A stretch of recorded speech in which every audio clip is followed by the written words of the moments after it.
Perfecto, ahora sí vamos a comenzar entonces con la enseñanza de este domingo. Nuevamente seguimos en el Catecismo de Heidelberg, ahora por la pregunta 54. Es la primera pregunta del domingo 21, ya vamos por el domingo 21 y seguimos todavía desglosando el credo de los apóstoles. Ya lo estamos casi finalizando y precisamente ya casi lo vamos a finalizar eh, con este domingo, con el domingo 21, ¿no? Entonces vamos directamente en ese momento a la primera pregunta. Recordemos cómo es el sistema. El sistema es de alguien que pregunta y de otra persona que responde, y en este caso las preguntas son acerca del credo. Y dice: ¿qué crees de la Santa Iglesia Cristiana Católica? Esa es la pregunta 54. Y la respuesta dice así: que el Hijo de Dios, desde el principio hasta el fin del mundo, de todo el género humano, congrega, guarda y protege para sí, por su Espíritu y su palabra, en la unidad de la verdadera fe, una comunidad elegida para la vida eterna, de la cual yo soy un miembro vivo y permaneceré para siempre. Esto es lo que creemos de la Santa Iglesia Cristiana Católica. Pero exactamente, ¿qué significa esta respuesta? Es lo que vamos a ver en ese momento. En primer lugar, quiero que veamos qué es la Iglesia.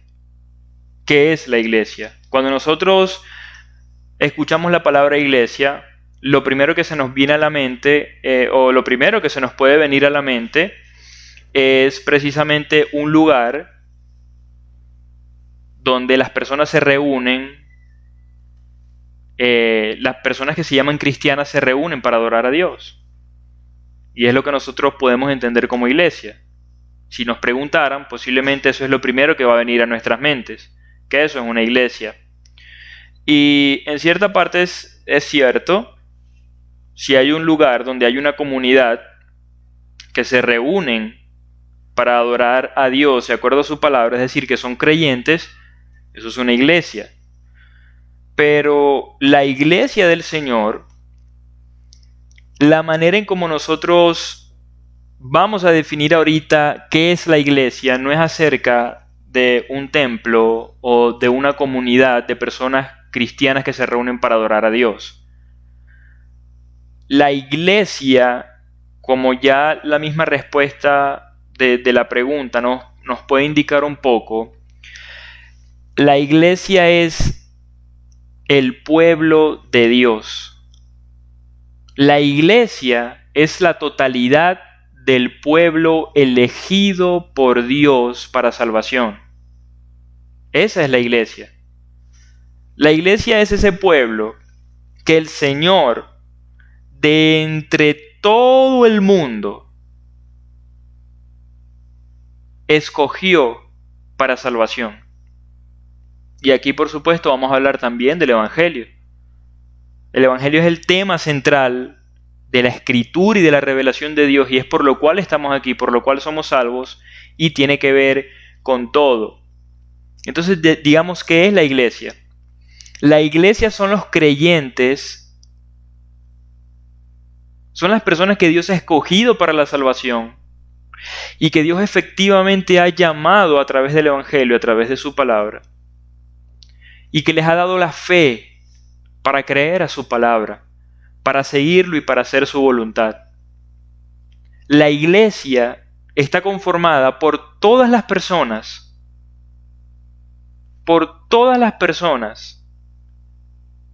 que el Señor ha elegido para esta salvación, que el Señor precisamente ha elegido para que crean en su Hijo, para que crean en su mensaje de salvación y conformen ese pueblo santo que Él escogió para sí mismo.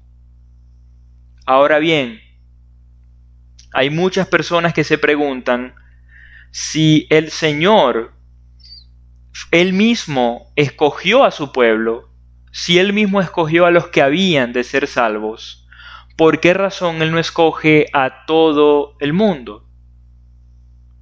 Si Él tenía en sus manos la posibilidad, la potestad, el poder de elegir a algunas personas para ser salvas, ¿por qué en vez de escoger a algunas, no los escogió a todos? Pero la pregunta que nosotros realmente deberíamos hacernos es, ¿por qué Dios escogió siquiera a uno solo? Esa es la verdadera pregunta que nosotros debemos hacernos. ¿Por qué? Porque las personas que preguntan eso no están tomando en cuenta, no conocen, ignoran la doctrina del pecado, de nuestra perversión, de nuestra enemistad hacia Dios desde el momento en que nacemos. Lo ignoran por completo. Desde que nacemos con eso que nos heredó Adán por su pecado. Nacemos con el pecado. Nacemos corruptos. Nacemos muertos espiritualmente. Completamente separados de Dios. Y precisamente si Dios no hubiese elegido a nadie para la salvación, nadie podría ser salvo. Pero el Señor en su misericordia, en su gran amor, precisamente porque Él no quería que la humanidad pereciera por completo, porque tanto nos amó, Él escogió de entre esa masa de pecado, porque es así.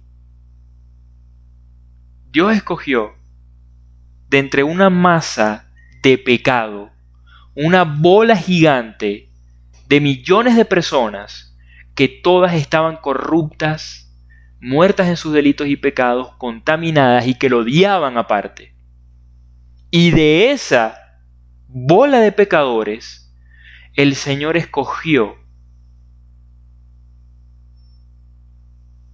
Imagínense eso, que el Dios Santo siquiera mirara a seres que pecaron contra Él, que blasfemaron su nombre, que deshonraron su nombre y su ley, que no tomaron en cuenta lo que Él dijo, que no apreciaron el regalo que les dio. Porque cuando los creó, ¿qué les dio? Vida eterna, plena en su presencia directa, con todos los beneficios, toda la tierra para ellos, todos los alimentos, todo fácil, todo perfecto, y lo despreciaron. Dios fácilmente pudo haber tomado esa masa de pecadores, entre los cuales estábamos nosotros, y lanzarlos directamente al infierno. Dejar que todos se fuesen perdiendo generación tras generación, y dejarlos vivir igual, y que se perdieran, y que se perdieran, y que se perdieran. O incluso, cuando Adán y Eva pecaron, Dios ni siquiera estaba obligado a perdonarlos, a salvarlos, y allí mismo les hubiera quitado la vida, los hubiera enviado al infierno, y nunca hubiese habido realmente, digamos, una raza humana amplia de millones de personas. No, solamente hubiesen habido 2 personas, ¿ya? 2 humanos. Y esos 2 únicos humanos quemándose en el infierno. Porque Dios se los dijo. Dios se los advirtió. Si comen de ese fruto, van a morir. No pueden comer de ese fruto, van a morir si comen. Pero nosotros vemos precisamente desde ese mismo Génesis, desde esa misma transgresión de Adán y Eva, que el Señor no actuó así. El Señor realmente no los mató. Al contrario, cuando ellos se vieron en el huerto, después de haber comido el fruto y se vieron desnudos, el Señor los reprende. El Señor los maldice ciertamente con fuertes maldiciones, pero el Señor no los mata. El Señor muestra su misericordia y su gracia con Adán y con Eva. Y ellos estaban avergonzados y se estaban escondiendo de Dios, precisamente porque por su pecado, por la maldad que ya había entrado en ellos sabían ya que estaban desnudos y que estar desnudos estaba mal. ¿Y qué hace Dios? Los viste.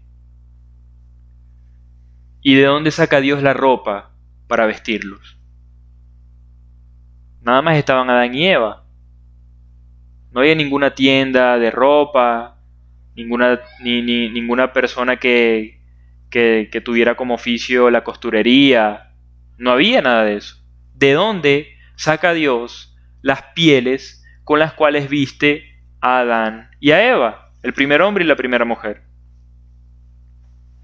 Precisamente allí podemos ver desde el inicio cuál era el plan de Dios para su pueblo. El plan de Dios para las personas que Él quería salvar.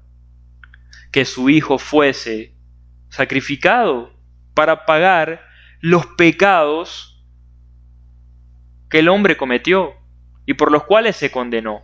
Dios tuvo que sacrificar a un animal inocente para vestir a un hombre pecador y culpable. Eso fue lo que tuvo que hacer Dios.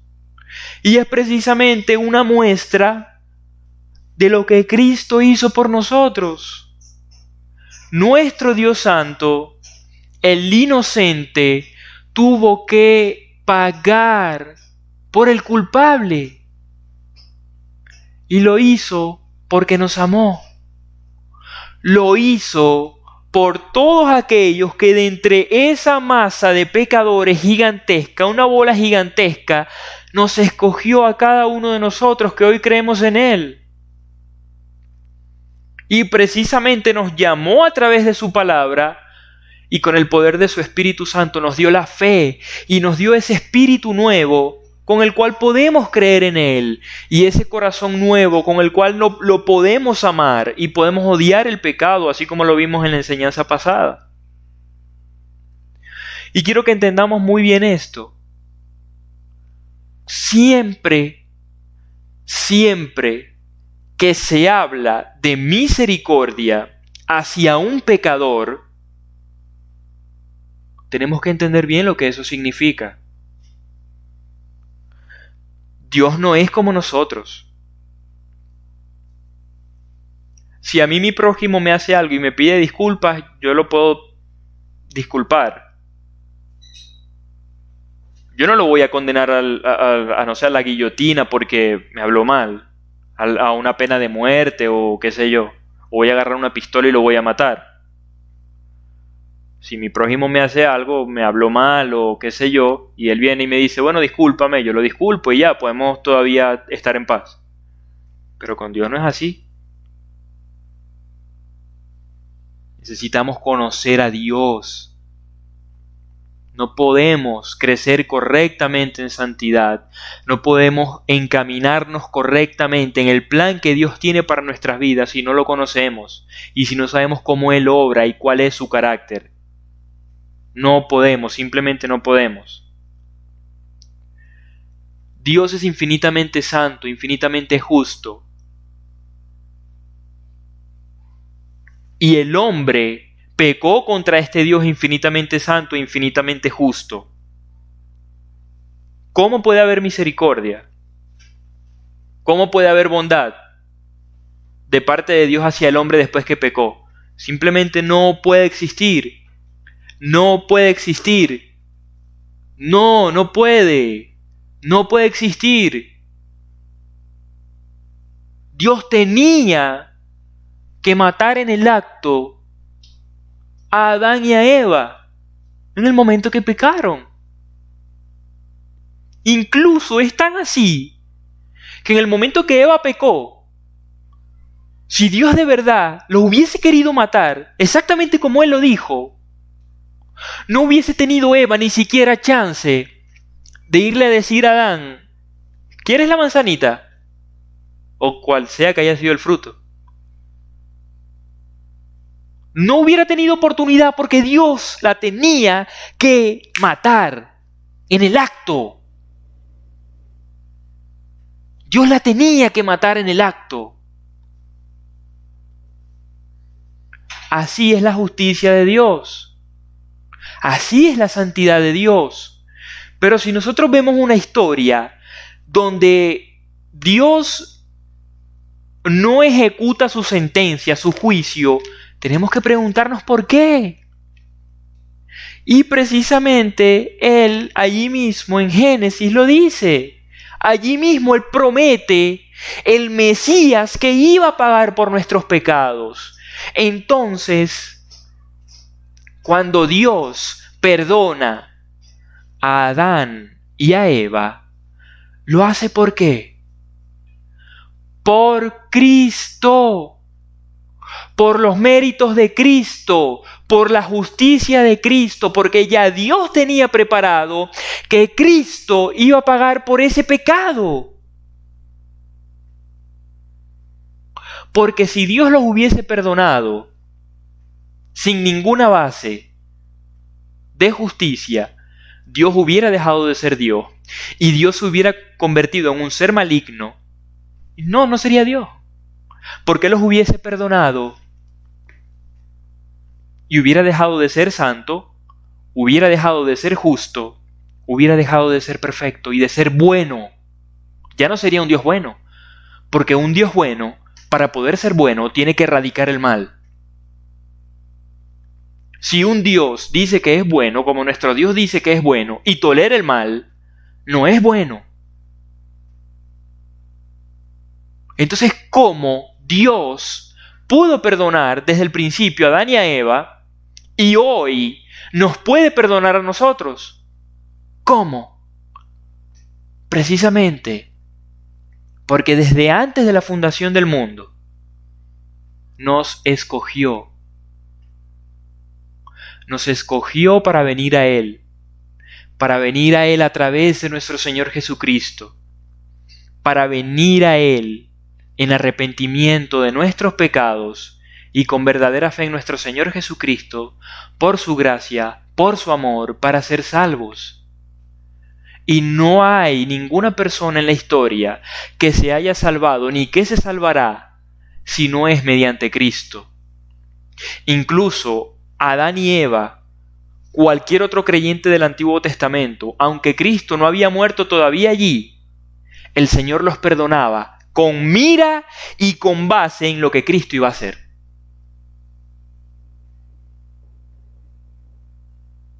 Y precisamente por eso nosotros podemos hablar de que en Dios hay misericordia. Dios tiene misericordia porque Dios primero ejecuta su sentencia. ¿La ejecuta sobre quién? Sobre Cristo. Cristo pagó por nuestros pecados muriendo en la cruz. Y el Señor también puede perdonar porque hay un cumplimiento perfecto de su ley para salvación. ¿Quién cumplió perfectamente la ley? El Señor Jesucristo por nosotros. Y por esa razón, nuestro Señor nos puede perdonar y puede tener misericordia. ¿Por qué? Porque Él dice, yo acepto tu arrepentimiento, yo acepto tu fe, yo te perdono porque mi Hijo pagó por tus pecados y porque la justicia de mi Hijo yo te la doy a ti, yo te la voy a dar. Mi Hijo la ganó para ti, para salvarte. Y por eso Dios tiene misericordia. Por eso podemos hablar de que en Dios hay misericordia. Porque hay un Salvador que es Cristo el Señor. Hay un Salvador que es Cristo el Señor. Y la iglesia es este pueblo que Dios escogió, es este pueblo redimido por Dios, que Él escogió desde antes de la fundación del mundo y que salva a través de Cristo. Y simplemente quiero verlo rápidamente en Romanos capítulo 8, cómo se muestra allí.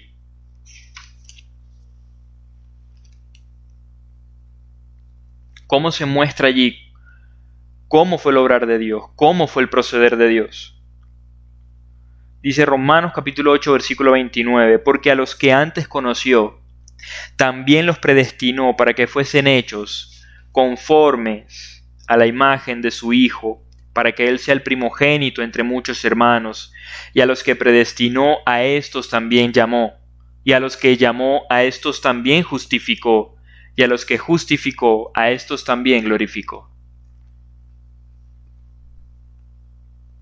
La iglesia se compone del número de creyentes, de personas que Dios ha salvado durante toda la historia humana. Eso incluye, por supuesto, a los creyentes, a los millones de creyentes que ya ahorita en este momento están con el Señor Jesucristo. O sea, la iglesia del Señor no es solamente aquí en la tierra. La iglesia del Señor no solamente son todos los creyentes que están en la tierra.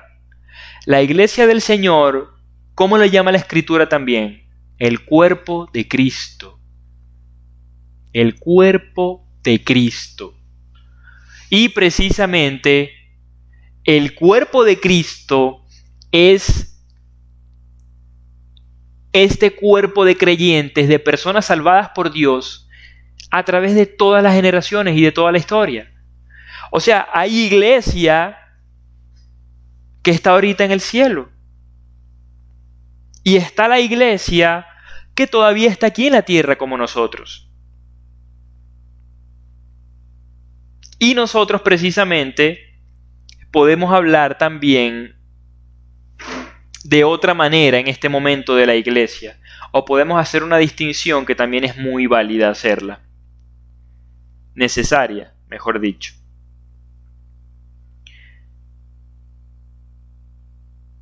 Primero quiero establecer, antes de dar esta distinción, que cuando nuestro Señor Jesucristo obedece perfectamente en nuestro lugar, obedece perfectamente la ley, eso no significa que nosotros ya no tenemos necesidad de obedecer los 10 mandamientos y de obedecer la ley del Señor. Siempre que hablamos de la obediencia de Cristo perfecta para salvación, es precisamente en cuanto a eso, en cuanto a nuestra salvación. Pero nuestro Señor Jesucristo nos salvó para vivir en santidad. Es decir, que Él haya cumplido perfectamente la ley no significa que nosotros ya no tenemos necesidad de cumplir su palabra. Al contrario, la palabra de Dios es muy clara. El árbol que no da buen fruto es un árbol malo.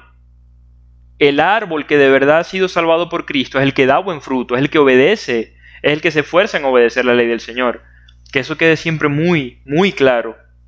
Debemos nosotros distinguir entre lo que es la justicia perfecta de Cristo, su obediencia perfecta hacia la ley para nuestra salvación, y de todas maneras la obediencia que nosotros debemos tener aquí como hijos de Dios para su gloria en agradecimiento, siempre, porque Él nos llamó para ser santos.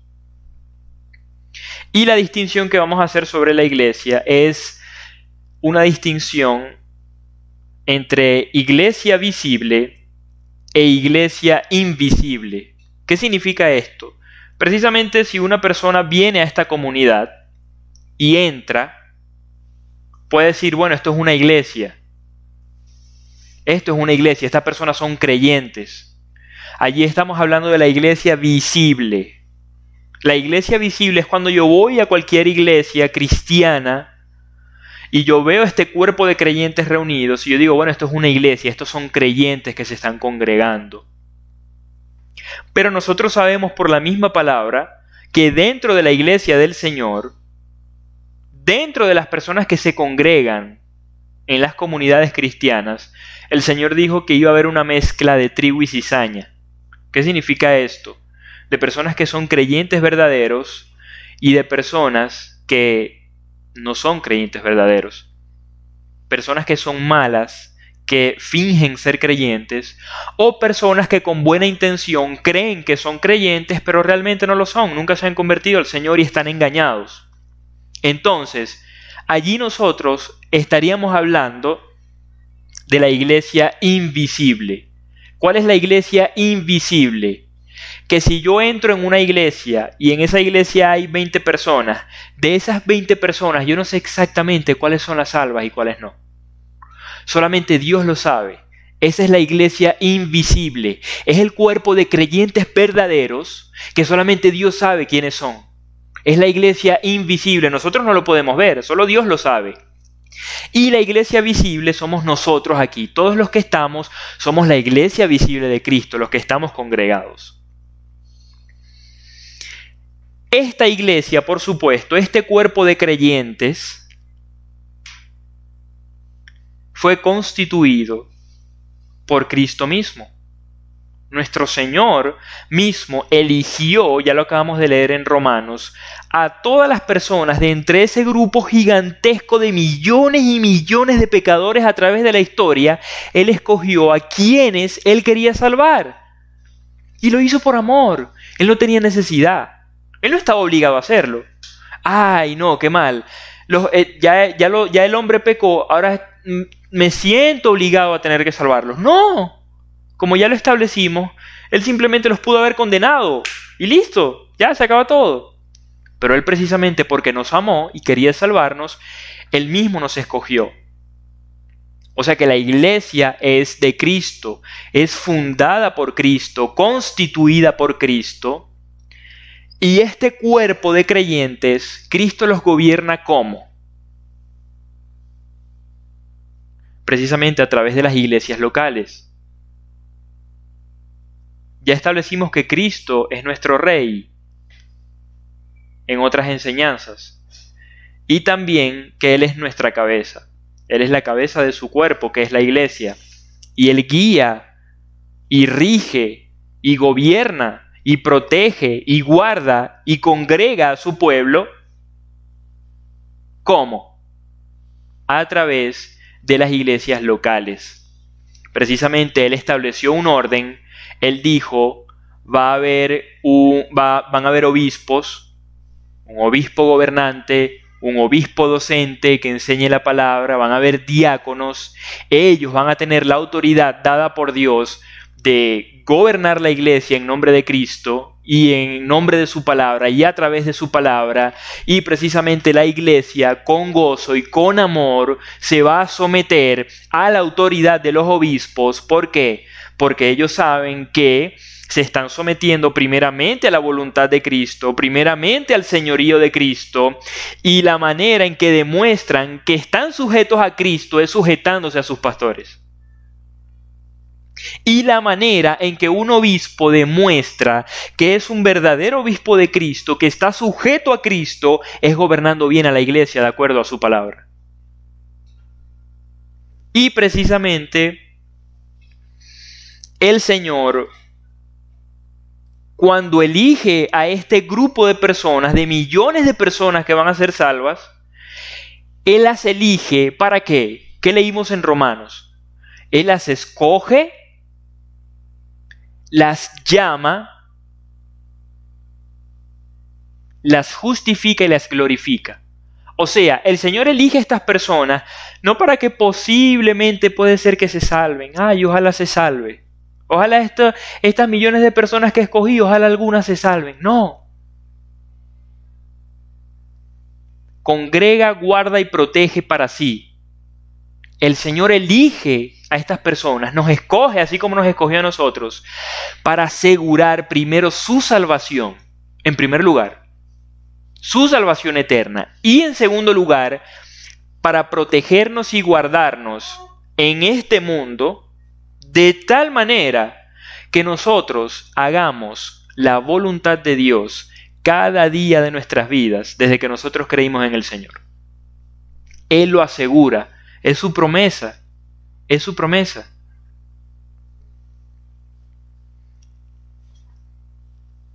Una parte importante de esto que el Señor hace con su iglesia es precisamente que la congrega. Él a su iglesia la congrega. Y esto es muy importante que lo tengamos en cuenta. ¿Qué significa que el Señor congrega a su iglesia? Precisamente, como nosotros estamos aquí en este momento congregados, el Señor congrega a su iglesia en todo el mundo, en comunidades cristianas alrededor de todo el mundo. ¿Para qué? Primero, para gobernar a su iglesia, para que su iglesia no pierda el rumbo, para gobernarla, para guiarla a través de su palabra.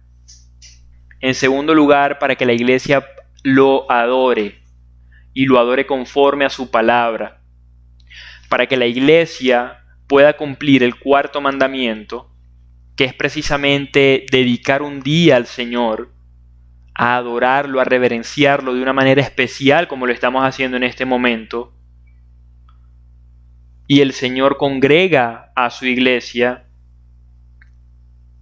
para que la misma iglesia, utilizando con amor y con gozo, como ya lo leímos aquí en la respuesta, de verdad con pasión, utilice los dones que Dios les ha dado para edificarse unos a otros.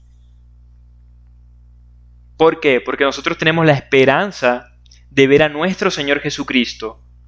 Tenemos la esperanza de ver a nuestro Salvador y de verlo como en santidad, habiendo hecho su voluntad, habiendo hecho lo que Él nos ordena, según su mandato, según su ordenanza. ¿Y cómo lo hace el Señor? Lo hace a través de la iglesia. A través de la iglesia nos dirige, nos guía, nos fortalece. Entre los hermanos todos nos vamos fortaleciendo unos con otros. Todo el contexto del Nuevo Testamento se da en medio de la iglesia. Es muy, muy importante la congregación en una iglesia. Son muchísimos los mandamientos que una persona deja de cumplir si no se congrega debidamente en una iglesia y se llama cristiana.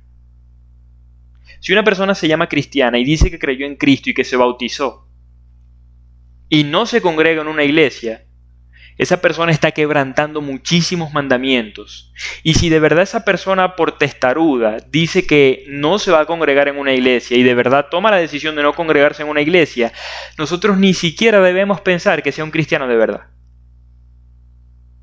A veces el cristiano puede tener dificultades. A veces por ciertas razones podemos tener algunos impedimentos de congregarnos, es cierto. Y nosotros debemos en esos casos orar y rogarle a Dios que nos dé la oportunidad de congregarnos en una iglesia sana donde podamos honrarlo y adorarlo precisamente como Él lo manda. Pero siempre el mandato para el creyente es que pertenezca a una iglesia, es que se congregue, es que adore a Dios cada domingo. Para que Dios lo edifique, para que escuche la predicación del Evangelio, para que sea edificado por sus hermanos. Es muy, muy, muy importante. Hay otras personas que también van a la iglesia y es como si no fueran. Van a la iglesia y no tienen comunión con los hermanos. Van a la iglesia y de verdad no buscan edificarse unos a otros. Porque edificarse unos a otros significa que yo voy a edificar a mi hermano y que yo también voy a permitir que mi hermano me edifique a mí.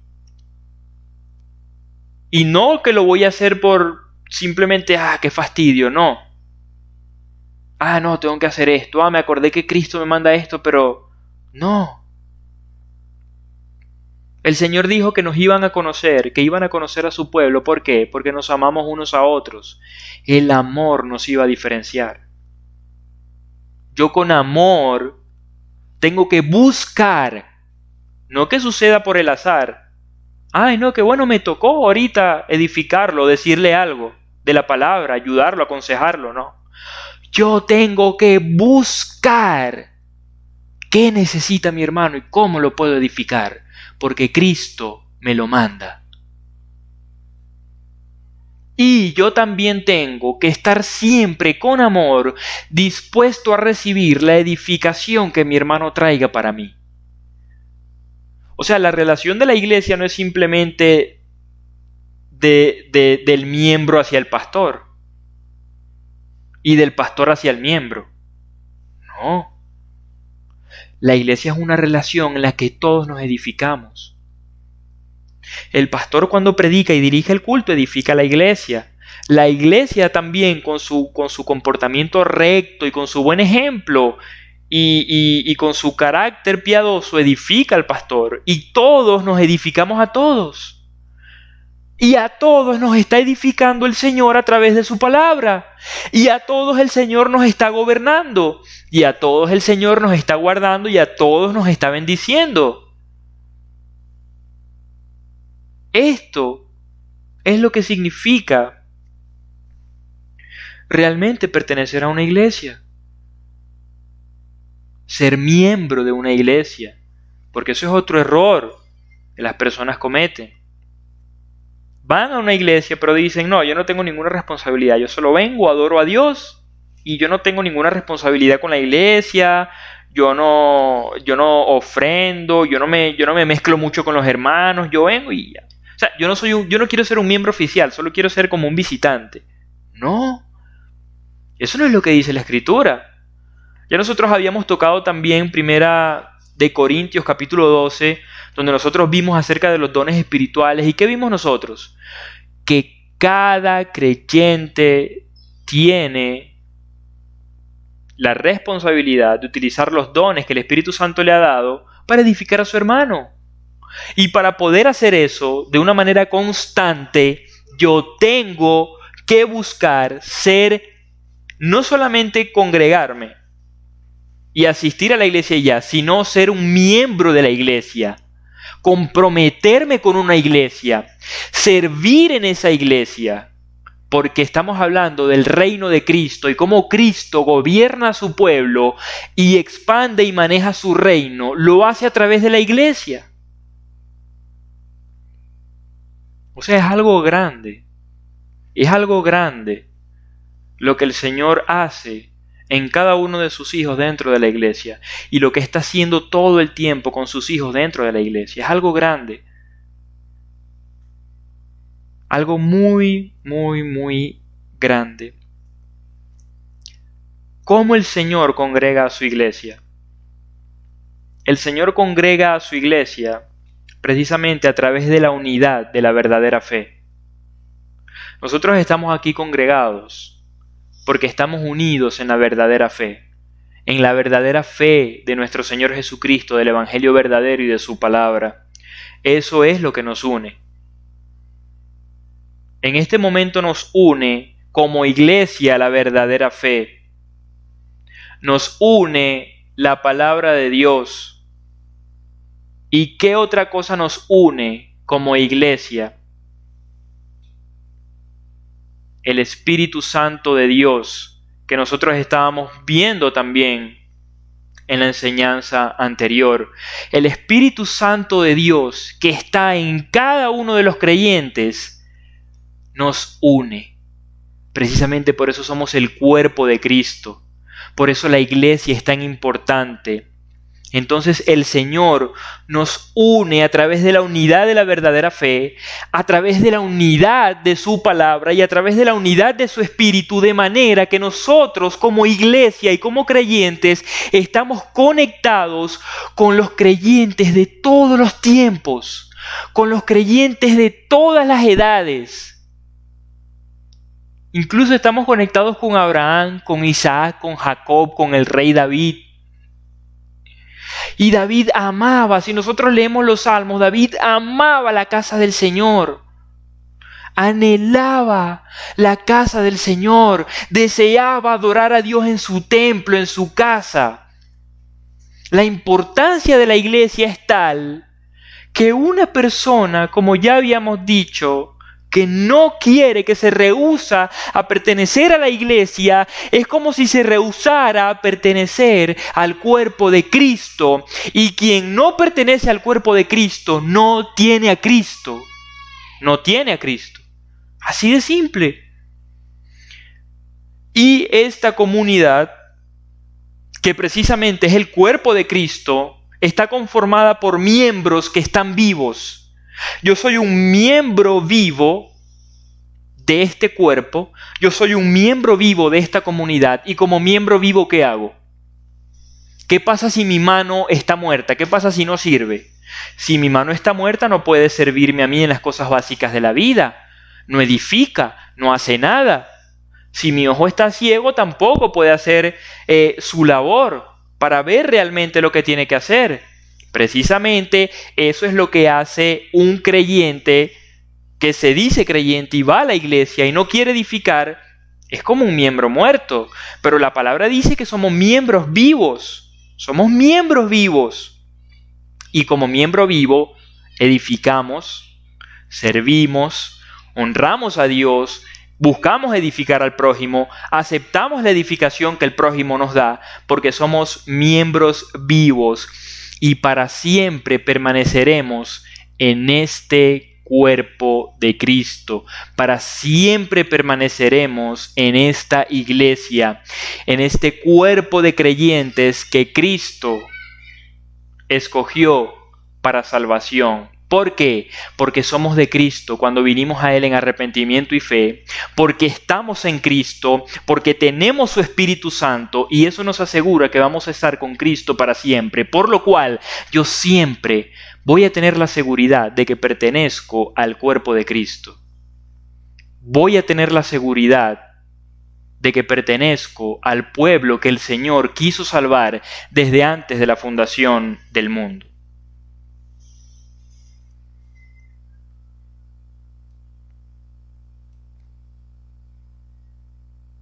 Qué doctrina tan impresionante la de la iglesia. Qué doctrina tan impresionante. La iglesia es vital. La iglesia es completamente necesaria. La iglesia es como el Señor Jesucristo gobierna a su pueblo. La iglesia es el cuerpo de Cristo. Cristo congrega a su iglesia para que le adore, para que haga su voluntad, para prepararlos para hacer su voluntad, para guiarlos a vivir para su gloria en este mundo, para que su nombre sea exaltado, predicado, para que su evangelio sea predicado, para que también la iglesia sea la luz que el mundo necesita para llevar el mensaje de Cristo y pueda haber salvación a las personas.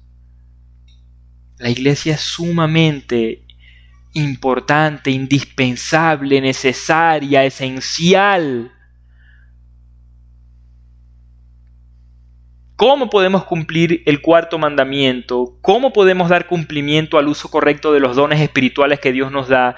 ¿Cómo podemos cumplir el mandamiento que el Señor nos da de que le adoremos especialmente en un día? De que edifiquemos a nuestros hermanos, de que mostremos amor a nuestros hermanos, de que seamos misericordiosos con nuestro hermano. Si no nos congregamos con nuestro hermano, si no vemos cuál es su necesidad, si no lo buscamos, si no preguntamos, si no tenemos un afecto verdadero, si no tenemos una búsqueda verdadera por nuestro hermano. Son muchos los mandamientos que no puede cumplir un cristiano si no se congrega. Son muchos. Es mucha la bendición que deja de recibir y es mucho el pecado que acarrea para sí mismo si insiste en esa conducta de no pertenecer a la iglesia y de no glorificar a Cristo como Cristo quiere ser glorificado, como lo ordena en la Escritura. La siguiente pregunta es la pregunta 55. Y dice así, la pregunta 55.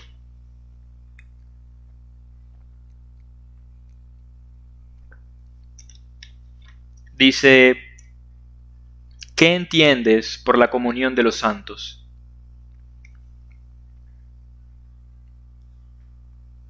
La respuesta dice: primero, que todos los fieles en general y cada uno en particular, como miembros del Señor Jesucristo, tienen la comunión de Él y de todos sus bienes y dones. Segundo, que cada uno debe sentirse obligado a emplear con amor y gozo los dones que ha recibido, utilizándolos en beneficio de los demás. Es decir, esto está estrechamente ligado con la iglesia. Estrechamente ligado con la iglesia. Cuando yo digo que creo en la comunión de los santos, yo estoy afirmando que todos los creyentes, en primer lugar, estamos unidos con el Señor Jesucristo. Todos los creyentes, el cuerpo de santos, estamos unidos con nuestro Señor Jesucristo y tenemos comunión nosotros con Él y Él con nosotros. Y precisamente nosotros tenemos participación en todos los bienes, en todas las bendiciones y en todos los dones que Él nos da. Esto es lo primero que nosotros debemos entender. Nosotros tenemos comunión con el Señor Jesucristo. Nosotros estamos en Cristo. Estamos unidos a Él. Estamos unidos a Él a través de su Espíritu Santo, que mora en nosotros. Y es importante la comunión que tenemos con nuestro Señor Jesucristo, porque precisamente al estar unidos a Él y al tener comunión con Él, nosotros estamos participando de todas sus perfecciones, de Él mismo, de la vida eterna que Él nos provee, de su gozo, de su paz, de todos sus dones, de su presencia gloriosa. Y esto es lo que significa precisamente esta comunión que tenemos con Cristo y que Cristo tiene con nosotros. Pero también significa precisamente esta comunión de los santos, que no solamente nosotros tenemos comunión con Cristo. Como muchos pueden decir, bueno, yo no voy a la iglesia porque yo tengo comunión con Cristo en mi casa, yo oro y leo la Biblia y eso me basta. No, definitivamente no basta. No basta. Nosotros precisamente, por los dones que el Espíritu Santo nos ha dado y por la labor que Él nos ha encomendado, estamos completamente obligados, es mandatorio que los creyentes tengamos comunión unos con otros. Los creyentes debemos tener comunión unos con otros y estamos precisamente obligados, comprometidos a utilizar nuestros dones en favor de los demás. No hay alternativa. Allí no hay opción y el Señor no nos ha dado opción a elegir. No hay alternativa. Nosotros tenemos que utilizar los dones que Dios nos ha dado para su gloria, para el avance de su reino y para la edificación de su iglesia, para la edificación de nuestros hermanos. Y si no sabemos qué don tenemos que buscar activamente cuál es el don que tenemos, y nosotros tenemos que buscar activamente todas las maneras en que nosotros podamos servir a la iglesia y servir a Cristo. Porque cuando nosotros venimos a Cristo, llegamos a ser siervos de Cristo y siervos de la iglesia. Y nosotros estamos comprometidos desde que venimos a Cristo. Es como si nosotros dijéramos, y realmente es así, nosotros cuando venimos a Cristo decimos, Señor, creo en ti, me arrepiento de mis pecados, te recibo como mi Señor, ahora soy tu siervo, úsame para tu gloria. Y la manera en que el Señor quiere usarte es en su reino, y la manera que el Señor maneja su reino es en su iglesia. Y si tú estás en la iglesia del Señor, y si tú perteneces al cuerpo de Cristo, tú tienes que tomar tu parte en ese reino, tomar tu parte en la iglesia y servir a Cristo como Él nos ha mandado servirle. Cada uno con sus respectivos dones, cada uno con su pasión, cada uno con amor, cada uno con esfuerzo, como lo leímos en la ley. Debemos amar a Dios con toda nuestra alma, nuestra mente y nuestro corazón y al prójimo como a nosotros mismos. Y la única manera de hacer eso verdaderamente es tomando nuestro lugar en el reino de Cristo, o sea, tomando nuestro lugar en la iglesia y sirviéndole a Cristo como Él nos manda y sirviéndole a la iglesia como Él nos manda. Esto quiere decir que Cristo nos salvó para dar nuestra vida por Cristo y también para dar nuestra vida por la iglesia. ¿Por qué? Porque también este mundo no es a donde nosotros pertenecemos. Nosotros pertenecemos a ese mundo perfecto, a ese paraíso que el Señor tiene preparado para nosotros, donde no va a haber muerte, ni llanto, ni dolor, ni lágrima, ni sufrimiento. Pero precisamente nosotros estamos aquí ahorita en la iglesia, en el reino de Cristo establecido en este mundo. ¿Por qué Cristo tiene establecido su reino en este mundo? ¿Por qué? Porque estamos en una misión. Cristo sigue siendo predicado ¿por quién? Por la iglesia. Cristo sigue siendo dado a conocer ¿por quién? Por la iglesia. Cristo sigue siendo honrado ¿por quién en este mundo? Por la iglesia. El mundo conoce a Cristo porque Cristo es proclamado. ¿Y quién proclama a Cristo? La iglesia. Nosotros estamos en este mundo para servirle a Cristo, para servir en su reino, para esperarlo a Él en santidad y para nosotros dar testimonio de Cristo y que cada vez más personas entren al reino de Cristo para que se puedan salvar mientras todavía hay tiempo, porque va a haber un momento cuando ya no habrá tiempo. Ya no habrá tiempo. Ahorita las puertas del reino de Cristo están abiertas.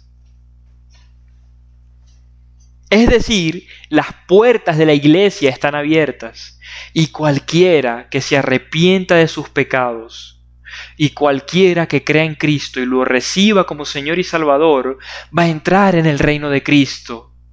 Va a entrar en la iglesia y en el cuerpo de Cristo y va a recibir el Espíritu Santo y va a participar de Cristo y de todos sus beneficios. Pero precisamente esa es la labor de la iglesia. La labor de la iglesia es que podamos servir a Cristo, honrar a Cristo, edificarnos unos a otros, para que cuando Cristo venga en gloria lo podamos recibir en santidad, habiendo hecho su voluntad. Y la labor de la iglesia también es mostrar a Cristo al mundo, para que el mundo se pueda arrepentir de sus pecados y pueda ser salvado.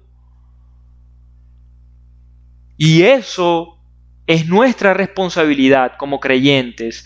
Eso es lo que creemos nosotros cuando decimos que creemos en la comunión de los santos.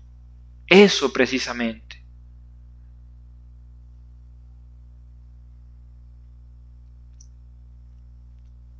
Y por último, la pregunta 56. ¿Qué crees de la remisión de los pecados? ¿Qué creemos de la remisión de los pecados? Y dice así: creo que Dios, por la satisfacción de Cristo, no quiere acordarse jamás de mis pecados, ni de mi naturaleza corrompida, con la cual debo luchar toda la vida, sino que gratuitamente me otorga la justicia de Cristo, para que yo nunca venga a condenación. Aquí quiero tocar 3 puntos. Aquí estamos hablando obviamente del Evangelio. De la remisión de los pecados. Yo creo que Cristo pagó por mis pecados. Y yo creo que Cristo, esa perfecta ley que yo necesitaba obedecer a la perfección para ser salvo, yo creo que Cristo la obedeció por mí. Eso significa la satisfacción de Cristo. Cristo pagó en mi lugar y obedeció perfectamente en mi lugar. Y por eso el Señor ya no quiere acordarse jamás de mis pecados, ni de mi naturaleza corrompida, ni de mi maldad, ni de nada malo que yo haya hecho.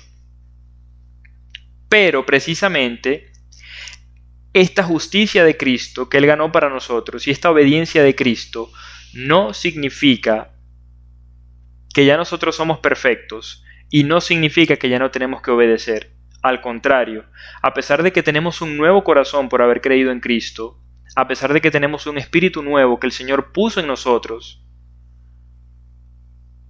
para poder honrarlo y servirlo y amarlo cuando antes no podíamos hacerlo, a pesar de esto sigue habiendo pecado en nosotros. Y nosotros debemos luchar contra el pecado. Y lo importante de esto es, ¿de dónde vamos a sacar la motivación para luchar contra el pecado? ¿De dónde vamos a tomar esta motivación? ¿Qué nos puede motivar a nosotros a amar a Dios y no el pecado? ¿Qué nos puede motivar a nosotros a luchar contra el pecado para servir mejor a Cristo? Precisamente todo lo que venimos aprendiendo cada domingo. Conocer quién es Dios, conocer quién es Cristo, conocer su infinita majestad, su infinita gloria, su infinito valor, su obra redentora, que nos creó, que nos salvó, cómo nos gobierna, sustentándonos, protegiéndonos, asegurando nuestra salvación. Cristo, Cristo y solamente Cristo es nuestra mayor motivación. Su obra redentora es nuestra mayor motivación. Su palabra, sus promesas, su presencia, Él, su gloria, es nuestra mayor motivación para nosotros luchar contra el pecado toda la vida, porque sabemos que Él es santo, que Él es bueno y que también es fuego consumidor. Incluso lo terrible que Cristo es, también tomémoslo como motivación para obedecerlo. Recordemos que Él es fuego consumidor, que así como Él es bueno y misericordioso, también es terrible en sus juicios. Y toda esta es la motivación que nosotros tenemos para luchar toda nuestra vida contra el pecado. Lo segundo, en lo que quiero hacer énfasis en este momento, es que no hay ninguna obra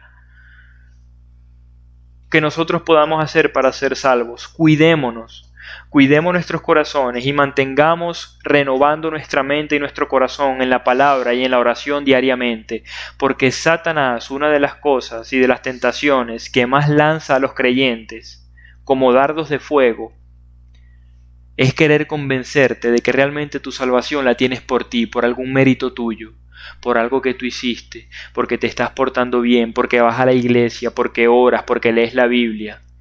Cuidémonos de esto, porque nadie que confíe en sus propias obras puede ser salvo.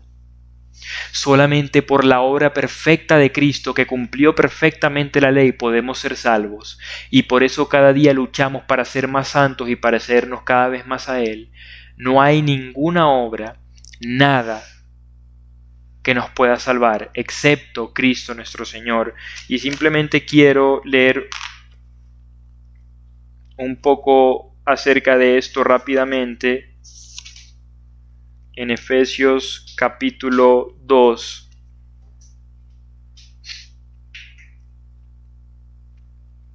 Quiero leer desde el versículo 1. Quiero leer desde el versículo 1, porque desde el versículo 1 está realmente ese contexto más completo por el cual nosotros vemos que aparte de Cristo nadie puede ser salvo, porque estábamos completamente muertos, como ese pasaje que vimos en la enseñanza anterior, el pasaje de los huesos secos, donde esos huesos no tenían ninguna posibilidad de ser salvos, no podían buscar a Dios, tampoco querían buscar a Dios porque estaban muertos, no podían querer nada. Y el Señor mismo vino a salvarlos. A esos muertos, el Señor vino a salvarlos. Y esa es la iglesia. La iglesia, imagínense que es como ese campo donde hay millones de muertos y el Señor escogió a los que quería salvar y dar vida. Efesios 2, del 1 al 10. Y Él os dio vida a vosotros cuando estabais muertos en vuestros delitos y pecados, en los cuales anduvisteis en otro tiempo siguiendo la corriente de este mundo, conforme al príncipe de la potestad del aire, el espíritu que ahora opera en los hijos de desobediencia, entre los cuales también todos nosotros vivimos en otro tiempo en los deseos de nuestra carne, haciendo la voluntad de la carne y de los pensamientos, y éramos por naturaleza hijos de ira, lo mismo que los demás. Pero Dios, esta es la frase que lo cambia todo. Esta es la única frase que lo cambió todo, que cambió nuestra eternidad de condenación para siempre. Pero Dios, Dios entra en escena con su misericordia, Dios entra en escena con su amor, con su justicia. Pero Dios, que es rico en misericordia, por su gran amor con que nos amó, aun estando nosotros muertos en pecados, nos dio vida juntamente con Cristo. A la iglesia.